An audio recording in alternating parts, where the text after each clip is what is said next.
السلام عليكم ورحمة الله وبركاته. أهلا بيكم في فيديو جديد وفيديو مهم جدا ومن أهم الفيديوهات اللي هتنزل على القناة. طيب، بما إننا دلوقتي في جامعة وبتاع، وإحنا الفئة الكبرى اللي بتتفرج علينا هي شوية شباب محترمة، يا إما في الجامعة يا إما بتتخرج يا إما فاهم أنت الفترة دي. فإحنا للأسف محتاجين لينكد إن، يعني هنشتغل شحاتة كتير أوي الفترة الجاية. فأنت المفروض تكون مضبّط الويب سايت بتاعك أو ال البروفايل بتاعك على LinkedIn لازم يكون متضبّط. يكون متضبّط إزاي؟ ده حوار كبير أوي، وناس كتير جدًا بترغي فيه ومشكورة، بتجتهد وكده. أنا مش أنسب حد أتكلّم على فكرة عن الموضوع ده، ولكن من يعني هانقل لك الخبرات اللي أنا جمّعتها في إزاي تضبّط هذا الشيء. فخلّونا نخُش كده على الصفحة عندي ونشوف أنا عامل إيه. بدايةً من الcover photo. الcover photo مش مهم تكون بتعبّر عنك تمامًا، دي بتعبّر عني بس إيه، يعني أقصد ما لهاش علاقة بالtrack اللي إحنا إيه، بنتكلّم فيه. فهي علاقة بحاجة تانية خالص، ما لهاش ولا هي علاقة بالحياة يعني. فمش مهم الcover photo، عادي حُط اللي يريّحك. الprofile picture دي مهمة جدًا، دي من أهم الحاجات اللي لازم تكون مضبوطة. مش لازم صورة ببدلة، مش لازم تكون متصوّر في ال ال المقر الرئاسي لأحد الدول، لأ، صورة دي في الشارع عادي، آآ قدرًا ببدلة فحطيتها وشكلك بني آدم كده وإيه، نُصّك الفوقاني، غير كده إحنا مش عايزين نشوفك، إحنا مش منزّلين بوست إنستجرام، دي صورة. ومش عايز أشوفك على البحر، مش عايز أشوفك على القهوة، في الكافيه، مش عارف إيه، لأ، مكان كده فاهم أنت تَك، تَك، أي كلام وخلاص شكرًا واقلب. ولو خلفية بيضا شغّل الشغل وضبّط تضبيط يعني. طيب دي كده بالنسبة للcover photo خلّصنا الحتّة دي. نخُش بقى ننزل تحت سيكة، تلاقي اسمك تمام، ده اسمك يعني ما ليش دعوة بيه. نخُش على الtitle وده بقى إيه، ده اللي أنت أول لمّا بتخش على عمّو بيشوفه. عمّو بيشوف إيه؟ عمّو هيشوف إن أنا data analyst. عمّو إيه ده! عمّو هيشوف إن أنا data analyst. عمّو هيشوف إن أنا data analyst. عمّو هيشوف إن أنا front end مش end front end developer. وعمّو هيشوف إن أنا CS student. طيب، آآ أنا أجد إن الجامعة عندي مش اللي هي يعني فاهم أنت، آآ فأنا هاحط إن هي CS student. أنا كنت حاطط على فكرة، يعني لو أنتم رُحتوا على الفيديو اللي فات اللي اتكلمنا عنه عن وظايف LinkedIn، كنت كاتب CS student at Arab Academy for مش عارف إيه، بس أنا شِلتها لإن هي مش بالشيء اللي هو. وكنت حاطط junior developer تقريبًا أو junior front end developer. ما تحطش junior أو senior أو، لإن أنت ممكن يكون عندك مهارات معينة، HR ما يخُش يلاقي لأ، إن أنت مهاراتك دي مثلًا مهارات senior وأنت كاتب إن أنت intermediate مثلًا، إن أنت متوسط، بس هو لأ، يخُش والله شايف إن أنت senior. فهو ممكن بيكون بيدوّر على واحد senior، فلمّا يخُش يلاقيك intermediate ما يخُشّش أصلًا، مع إنّك بالنسبة له أنت مهاراتك بالنسبة له تصنّف senior. فبالتالي حُط إن أنت front end developer حتى لو لسه متعلّم front end النهارده، يعني فاهم أنت؟ لإن أنت ما تعرفش هو متطلباته إيه، العمّو الHR ده. فحُط إن أنت front end developer، ما تحطش إن أنت developer، ما تحطش إن أنت CS student بس، كلنا CS students يعني، دول منطرطين ومرميين على الرصيفة دلوقتي. حُط إن أنت CS student تمام. حُط بقى إن أنت إيه الtrack اللي أنت بتتارجت ليه، ما تغرقليش أنا front end وback end وmobile developer وgame developer وcyber security specialist حُط حاجة أنت عايز تركّز فيها. أنا حاليًا مهاراتي كلّها بتتمحور داخل الfront end، ولكن أنا مش عايز أخُش في الfront end. فباتحوّل حاليًا للdata analysis عن طريق مبادرة رواد مصر الرقمية. فأنا لسه مش data analyst، بس أنا junior data analyst. مش هاكتب junior لإن أنا ممكن واحد يكون عايز حاجة basic جدًا وأعرف أنا أنفّذها بالمهارات اللي أنا اتعلّمتها لحد دلوقتي. فأنا data analyst أولًا. ثانيًا عايز تيجي لي front end تمام. وأخيرًا أنا CS student زي أي حد في الحياة. تمام، تمام. ده كده بخصوص الtitle. سيبك من my website دي أنا عندي website فحاطّه. أنا عامل website ليّا باعرض عليه شغلي فأنا حاطّه هنا. ما عندكش مش لازم، عادي. بس يُفضّل تحُط مكانه أي حاجة تاني، ودي مش هتتفتح لك في الأغلب لو أنت عندك connections قليلين، إحنا عندنا هنا 600 وشوية تقريبًا، لو أنت عندك connections قليلة مش هيتحط لك إيه الmy website دي، فسيبك منها تمام. بنخش بقى إيه، سيبك من analytics دي برضه تمام، دي الإحصائيات اللي تخُص الwebsite بتاعك تمام. بتخش على الabout دي أو خلّينا نقول يعني حاجة قبل الabout. دلوقتي أنت بتوجّه الحساب بتاعك ده لمين؟ هل أنت بتوجّه الحساب بتاعك ده إن أنت عايز تبقى influencer على LinkedIn؟ هل أنت شايف إن أنت عايز تبقى influencer والّا أنت بتدوّر بالLinkedIn بتاعك على مهنة وأول لمّا تلاقي المهنة هترميه في الزبالة زي ما أنا باعمل، و أو هل أنت يعني عايز تبقى HR على أنت عايز إيه؟ أنت عايز إيه من LinkedIn؟ أنا مثلًا على سبيل المثال، أنا كل اللي أنا عايزه شُغلانة سواء في مجال الdata أو في مجال الfront end أو في أي مجال يعني اللي يجيبه ربنا. بس، فتوجيهي كُلّه وتضبيطي للaccount هو إن أنا عايز أعمل كده، عايز أجيب internship.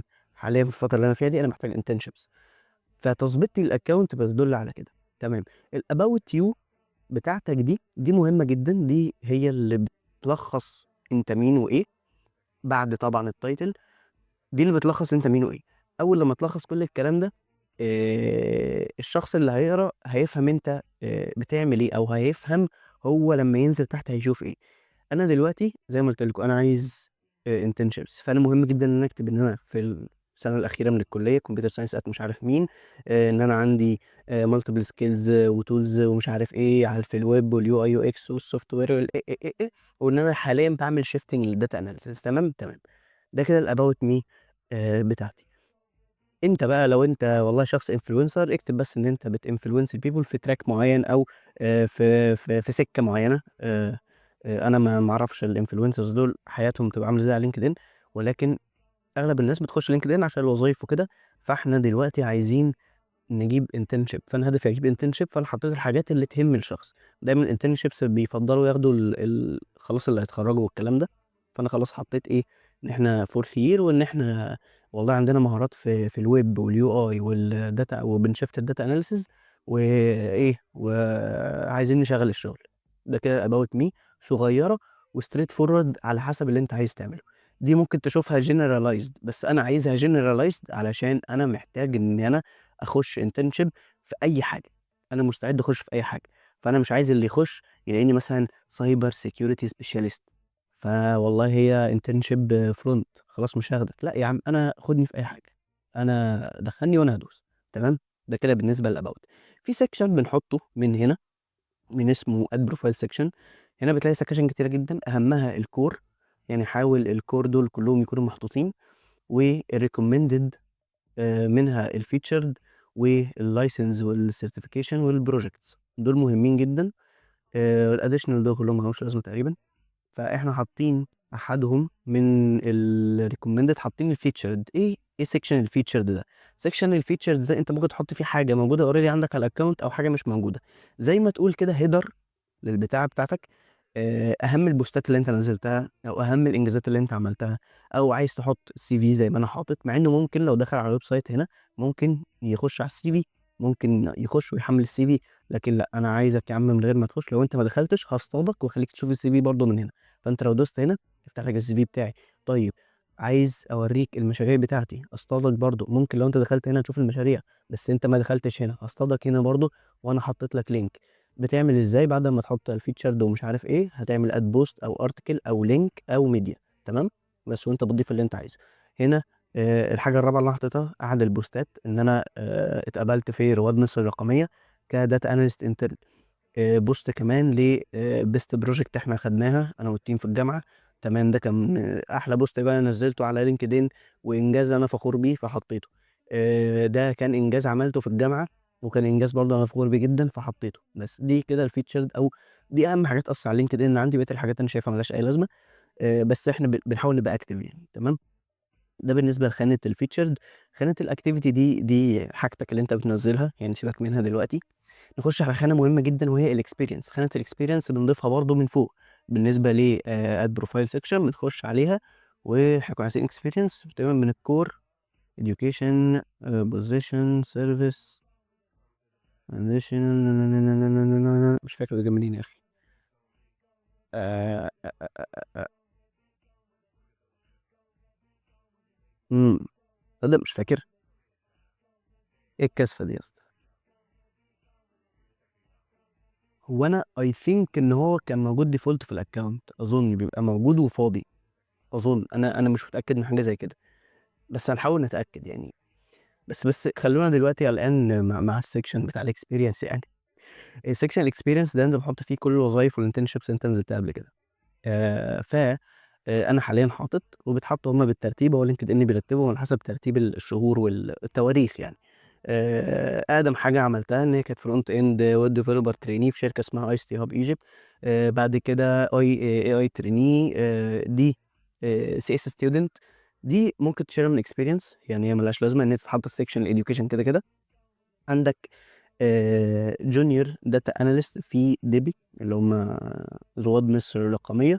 وبتحط التواريخ بتاعتها، يعني مثلا ايه، تعالى نعدل كده على اي واحده، مثلا تعالى نعدل على دي اهو. بتكتب التايتل، نوع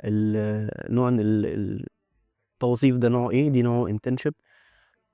وبتكتب ان انت حاليا شغال في الرول دي، ان انت حاليا بتأدي الرول دي دلوقتي. والستارت ديت بتاعتك اهو. تمام. الاند ديت كده كده ما خلص، يعني انت حاليا فيها فهو ما خلص. بالنسبه للوكيشن كايرو، نوعها هايبريد، اللي هو ان انت هايبريد دي يعني مخلطه، انت بتنزل واونلاين في نفس الوقت. ديسكريبشن، عايز تحط ديسكريبشن حط، مش عايز ما تحطش. بروفايل هيدلاين، ده الهيدلاين بتاعك. تمام. ده نفس اللي احنا كنا كاتبينه في اول الموقع، فتمام. وبتكتب، دي مهمه جدا، دي مهمه جدا في اي بروجكت هتحطه، اي اكسبيرينس هتحطها، اي حاجه هتحطها، لازم تكتب السكيلز اللي انت اكتسبتها من الحاجه دي. السكيلز اللي اكتسبتها من داتا اناليست انترن، الداتا اناليسيز، داتا انتري، داتا كليننج، المايكروسوفت باور كويري وباور بي اي لسه الصراحه، بس ان شاء الله جايه قدام يعني، فانا حطيتها من دلوقتي وخلاص. وشغالين على اكسل كده كده. وممكن تحط حاجات تانية، وممكن تحط ميديا تخص الاكسبيرينس دي، صور، لينكات، مشاريع انت عملتها تخص الشغلانه دي او الوظيفه دي. فتمام كده، وتدوس سيف يا باشا وبتتحط وشكرا. ممكن نبقى نشيل بتاعه الجامعه دي، بس ايه بعدين. تمام. تعالوا كده بقى نرجع، وهكذا بتضيف بقيه الشغلات بتاعتك يعني. اتاكد انك بجد بتملى البروفايل كله، املاه، اقعد زغطه وزغطه وزغطه، اي حاجه عندك بجد حطها، لان الموضوع مهم جدا. باللي بس عشان الواحد يعني كده اهو. تمام. بنخلص الاكسبيرينس وكل الكلام ده، زي ما قلت لك بتحط الشغل بتاعك و انترنشيبس، تدريبات، مش عارف ايه، كل الكلام اللطيف ده. بتروح على الاديوكيشن، تعليمك. تعليمك هتلاقي ان انت عندك الخانة هنا، ممكن تضيف برضو من هنا بتكتب اسم المدرسة، الدرجة بتاعتك، المدرسة دي ممكن تبقى الجامعة، تمام، هو بيعتبرها اسمها سكول برضو. الديجري بتاعتك، بكالوريا ولا مش عارف، دكتوراه، ولا الحاجات العجيبة دي. مجال الدراسة بتاعتك بتكتبه هنا، البداية والنهاية، الدرجة الحالية بتاعتك. آه، مش عارف شويه اكتيفيتيز ايه اللي انت بتعمله يعني في البتاعه دي، وشويه ديسكريبشن، وطبعا ايه السكيلز اللي انت اتعلمتها داخل هذا الشيء، الاكسبيرينس اللي انت اتعلمتها داخل الجامعه، وكل الحاجات اللي تخصها. وعندك طبعا الميديا. الميديا دي لو انت عايز تحط صور برضو، حاجات ليها علاقه بالإديوكيشن ده، ليها علاقه بالجامعه دي او السكول دي، حط، مش هتخسر اي حاجه، تبقى برضو حاجه جميله، فيجواليزيشن جميل يعني. تمام. بعد ما بتخلص education، شوف انت اتعلمت في كام مكان، وحط بقى براحتك يعني، فاهم، برضو ما تحطش اي مكان، ما تحطش مدرسة الزعربان الثانوية بنين، يعني ما حدش مهتم. حط الجامعة بتاعتك، هتبقى حاجة اهم واقيم يعني. بالنسبة اللي احنا كنا قايلين في الاكسبيرينس، ان احنا هنا ان انت currently كنا عاملين تك على ان احنا currently في المكان. دي بتنفعك في ايه؟ بتنفعك هنا، ان هي بتتحط لك فوق كده هنا. ودي بتساعدك في الكونكشنز، ان انت دايما بيطلع لك الناس اللي كارنتلي برضه شغالين، او انت يعني مربوطين رابطه ما، سواء انترنشيب او غيره، بديبي.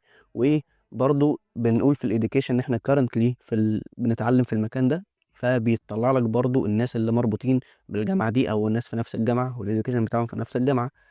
ايه تاني؟ ايه تاني؟ كل السكاشن دي بتحطها من اللي هي البتاع اللي اسمها اد بروفايل سيكشن دي. تمام.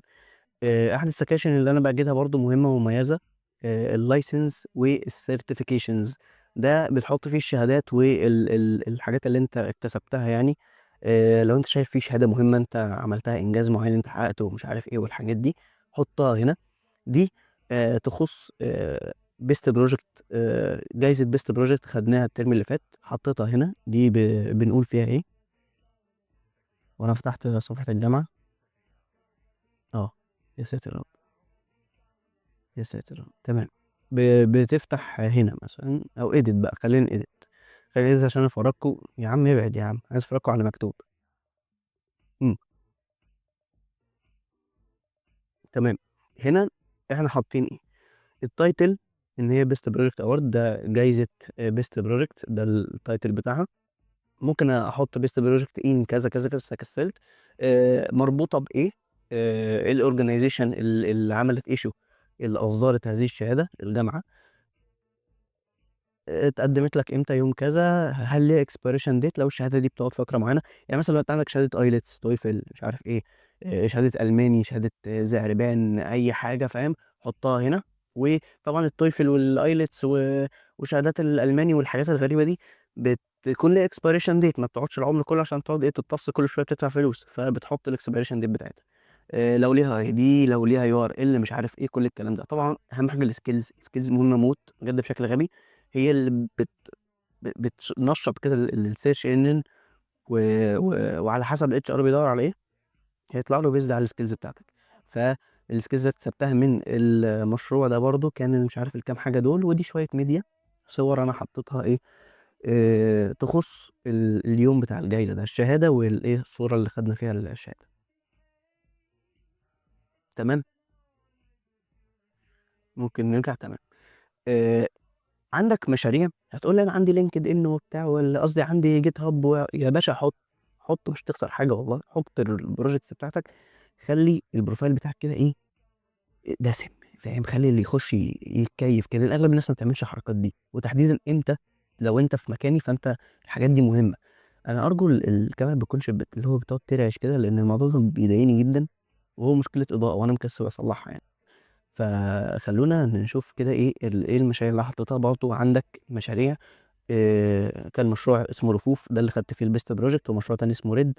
عندي مشاريع تانية، بس انا شايف دول احسن مشروعين او اهم مشروعين انا حطيتهم، فحطيتهم. ما تحطش مشاريع كتير ملهاش لازمه، ما تحطش صفحه ان انت عملت صفحه ان انت، لا. لو ده ويب سايت فول ستاك كامل، ورفوف ده برضو بي او اس سيستم كامل للسوبر ماركتات. ف دي مشاريع تقيله، وبتبين السكيلز بتاعتك. وبرضو لما تخش عليها هتلاقي ان انت عندك آه، ده الرغي اللي انا حطيته يعني، هو الديسكربشن بتاعه والاسم، مش عارف ايه. لازم السكيلز، هتلاقي ان انت عندك سكيلز. ايه السكيلز اللي انت اتعلمتها من المشروع ده يا باشا؟ 1 2 3 4، حط، حط، كتر كتر، اتعلمت اكتر، حط عادي.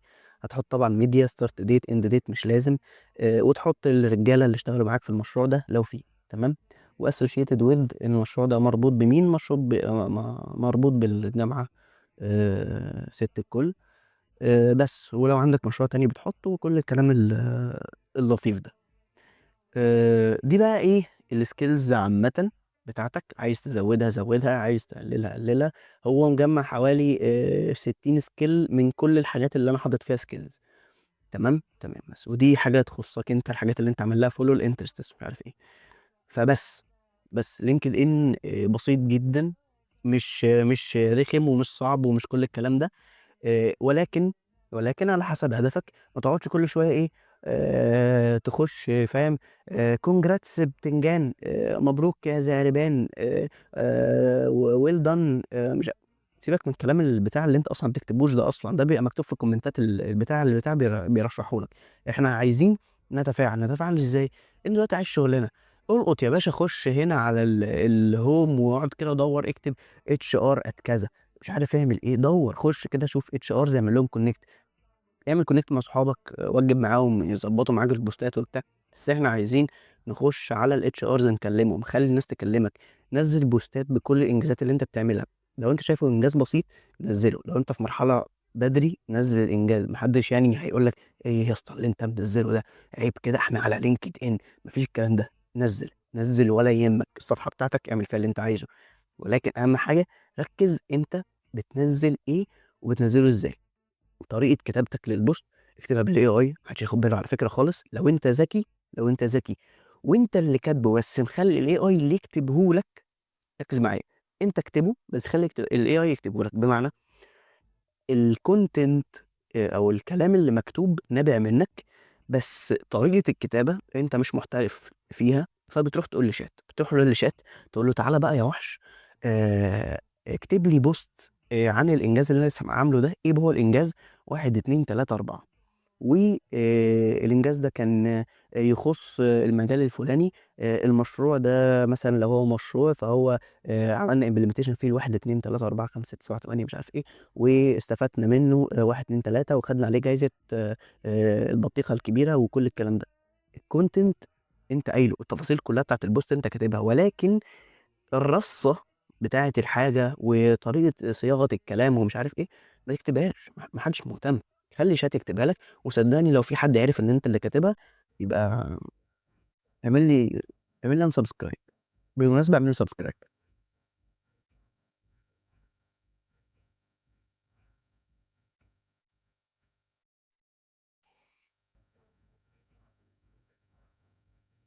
المهم، فزي ما باقول لك كده، اكتب أي حاجة بالAI بس تكون نابعة منّك أنت وطريقة صياغتها خارجة من الAI، ودايمًا هتلاقي شات، يعني هتلاقي LinkedIn كُلّه لو حد حَب يعلن عن إنجاز هتلاقيه بيقول لك I'm thrilled to announce I'm proud to مش عارف إيه، قُل لشات غيّر الفورمات المقرف ده بتاع LinkedIn، قُل له خلّيها more humanized، يعني خلّيها طالعة من بني آدم أكتر، تمام؟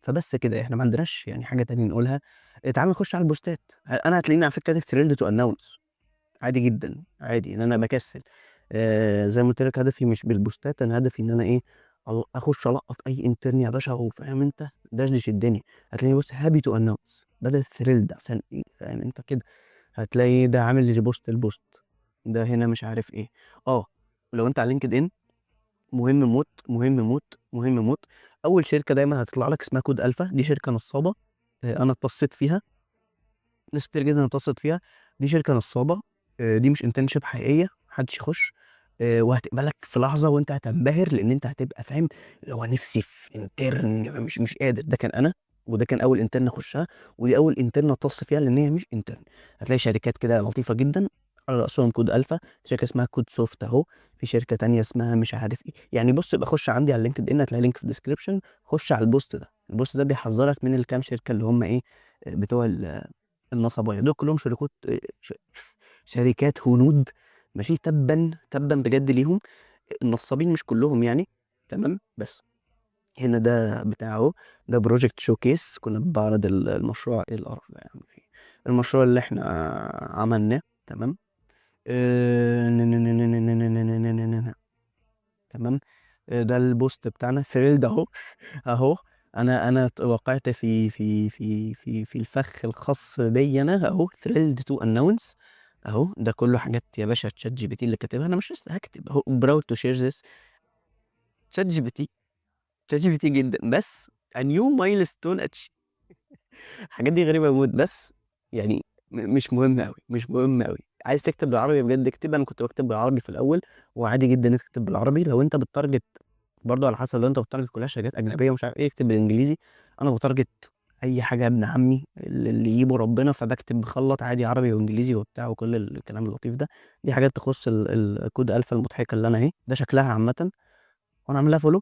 لأ كويس، تمام، دي الشركة المضحكة ما حدش يخش عندها، اعملوا لها report، مش للأسف مش هتقفل لإن هي يعني منتشر أوي، بس يعني ده كان كده باختصارًا يعني مين هو LinkedIn وتشتغلوا عليه إزاي والحاجات الحلوة دي، نزّلوا بوستات بقى إيه بإنجازاتكم اللطيفة وضبّطوه، بجد ضبّطوه لإنه مهم جدًا، للأسف أنا باكرهه، باكرهه، وفي ناس ممكن تخش تكلمك تستفسر عن أي حاجة، لو ممكن تعمل connection مع HR في شركة كبيرة، أو HR سابق أو وتخش تتكلم تفهم منه ويدّيك tips and tricks كده بقى، يعني فاهم، شغل الشغل منصة فيها ممكن تتكلم، تخش تتكلم مع الناس مثلًا، تعالَ كده ده صاحبنا مثلًا تخش هنا عند message وشكرًا، ده صاحبنا التانية تخش هنا عند message وشكرًا، بس تخش تتكلموا بقى إيه، ما تخشش chat مع صاحبك تchat معاه على الواتس أو خش discord، بس يعني كده أهو، خش مع الHR وشغّل الشغل يعني، تمام، في حاجة نسيت أقولها وهي الcontact info بتاعتك، بتخش على علامة القلم ده هنا،